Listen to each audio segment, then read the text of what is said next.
All right, the day has finally come. You asked for it, so I am delivering. Today I'm giving my best tattoo prep tips. Tattoo prep tips. Say that 5 times fast. I bet I probably could. Tattoo prep tips. Nope, then I almost said tits. See? Over the last year, I've gotten some extensive ink work done, which I'm about to show you in a minute. But before that, I had a couple other tattoos, as well as seeing how other people handled tattoos. Now, armed with my knowledge in nutrition and going into very long session all-day tattoos, I had some theories that I was like, let me put this to the test. And honey, let me tell you, this is gonna help you night and day, especially if you're going in to get ink work that's either a half day or a full day session, or if you're doing full day back-to-back sessions, like you need to prepare for this. And also, you're already sitting for the pain and spending a lot of money. So this prep is not only gonna help you with that pain and help get you through the tattoo, but also help with healing afterwards. I mean, you're paying good money for this, you're sitting for the pain, so you want it to look nice, right? Now, just in case you're new here, let me quickly introduce myself. My name is Renee Paulson. I'm a recovered food and sugar addict and also a healthy living and nutrition coach. I struggled with my weight for years, as well as hardcore food and sugar addiction, and actually was able to learn moderation and have a healthy relationship with food so I can still have cookies.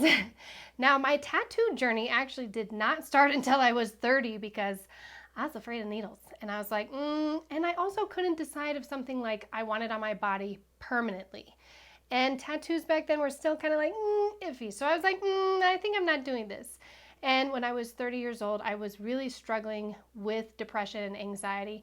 My children were both very young. So my first tattoo, I actually ended up getting their names across my wrist in a symbol just so that I wouldn't harm myself, because that's where I was at the time. And when they say tattoos are addictive, they are addictive, especially once you start getting really nice work that you want. So I have another one on my back that's a matching one with my husband and my sister-in-law. I also have one on my thigh that is an ode to my friend who passed away. And recently this year, I have gotten some extensive work done on my arm. So I have gotten the Viking lady, and she goes down into Bob the Owl. I've gotten the fingers and the side of the fingers, my husband's name. I also got the cookies behind my ear, actually just a few days ago. And armed with my knowledge in nutrition, really going into getting the arm done, because the owl initially took 7.5 hours. And then a touch-up, I did a touch-up and it was another 2 hours. And then the Viking lady was 10.5 hours, and then we did another hour touch-up separately. So knowing that I was going into all-day sessions, I really knew I had to prepare.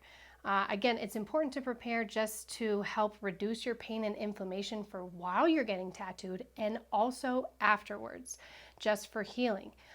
When we're talking about sugar, sugar is highly inflammatory, causing a lot of pain, inflammation in the body, which just doesn't jive for tattoos and the healing process. This video really is for anybody who's getting tattooed or considering getting tattooed, but especially if you're going for anything longer than half a day or more, honey, for sure. Or you want your stuff to heal really nice, like I would do this hardcore. You're going to spend good money and you're going to sit down and you're going to have someone jam needles and ink into your arm. So if you think that this is extreme to prepare for that, just put it in that type of perspective, because you're going to pay for that. And I willingly pay for it, but I also prepare because I want my shit to heal really nice.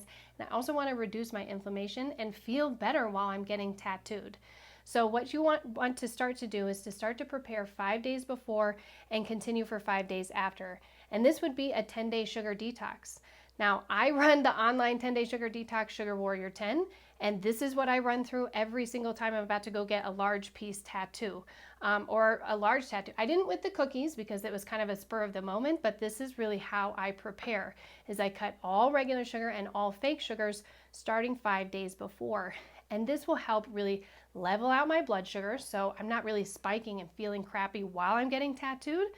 And it's gonna help, like I said, reduce that inflammation. While you're getting tattooed, you're not gonna be as red and as puffy as you can get if you're really irritated and you have a lot of inflammation and your body's like, I'm gonna be all puffy. So it's gonna be easier for the tattoo artist and also easier for you to heal.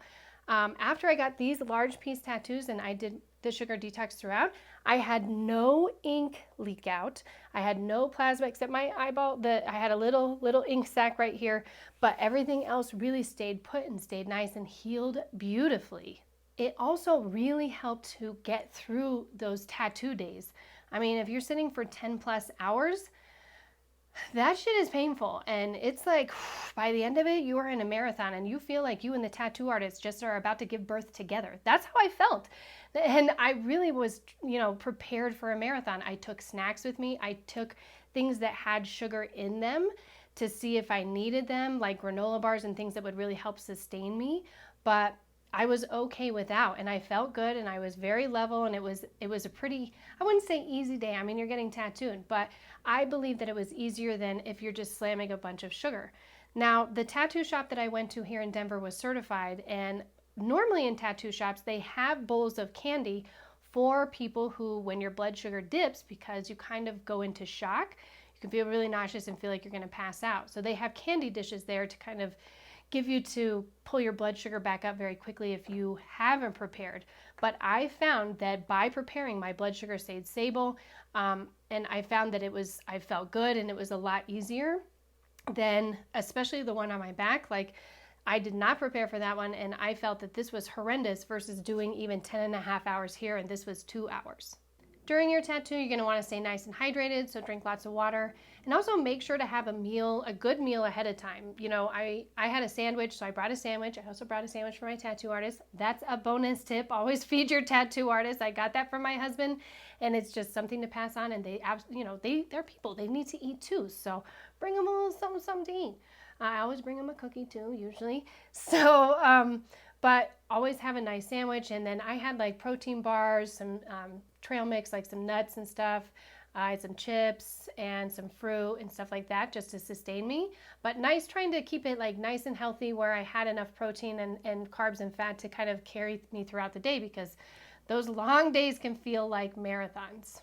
Let me know in the comments what your next tattoo is going to be, and do this tattoo prep, because I'm telling you, it works like a charm. Now, I know that you're an amazing warrior and you belong in the warrior tribe, which is the tribe of amazing women just like you, ready to take back control of their weight, their health, and their cravings, and get tatted up. You can join the warrior tribe at reneepaulson.com, and I can't wait to see you there. Do this tattoo prep. Let me know how it works for you, and I will see you later. Bye-bye.